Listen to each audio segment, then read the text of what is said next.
Nous avons appris de sources concordantes que l'ancien secrétaire particulier de Gaïd Salah, qui était en fuite en Turquie, a été récupéré et rapatrié par des officiers de la Direction Générale de la Sécurité Intérieure, DGSI. Repéré par les services secrets algériens, Garmi Benouira se trouvait à Istanbul où il bénéficiait de la protection des autorités turques. Selon nos sources, le rapatriement de ce sous-officier, qui a pu quitter le pays grâce à la complicité de l'ancien patron de la DGSI, Wassini Bouaza, actuellement en prison, et de l'ancien directeur des transmissions, Abdelkader Lachkem, limogé et faisant l'objet d'une interdiction de sortie du territoire national, s'est fait sur ordre du président de la République.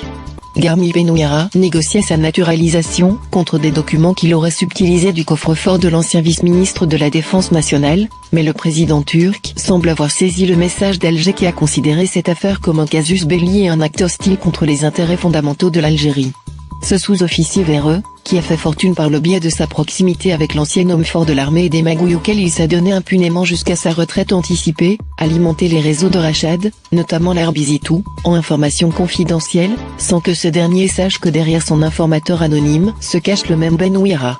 La volonté de nuire à l'Algérie est confirmée, les autorités turques se rendant ainsi coupables d'un chantage qui ne dit pas son nom. On ne sait pas, pour le moment, dans quelles conditions Garmi Benouira a atterri sur les rives du Bosphore. A-t-il demandé lui-même à s'y rendre pour obtenir la protection des services secrets turcs ou sont-ce ces derniers qui sont entrés en contact avec lui pour lui offrir l'asile contre des renseignements sur l'armée algérienne? Aussi bien ce sous-officier époux que les hauts gradés qui l'ont aidé à fuir le pays sont coupables de haute trahison.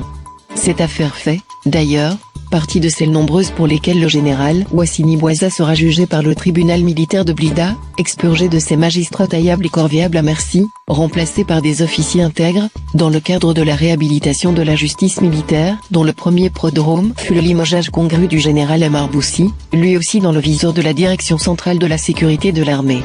Garmi Benouira a quitté le territoire national le 5 mars dernier, avec sa femme et ses 2 enfants, via l'aéroport international Ouari Boumedienne d'Alger. Cet adjudant-chef originaire de Tissem-Silt, dans l'ouest du pays, faisait parler de lui en raison de l'influence anormale qu'il exerçait sur d'anciens hauts gradés de l'armée, aujourd'hui emprisonnés ou limogés, qui, pourtant, occupaient des fonctions autrement plus importantes que la sienne. Il a amassé une fortune colossale et acquis des biens qui se chiffrent en milliards de centimes grâce à son rôle d'interface avec l'ancien vice-ministre de la Défense, qu'il manipulait au gré de ses intérêts et de ceux de son clan mafieux, dont une bonne partie est mise hors d'état de nuire. Il en fait désormais partie.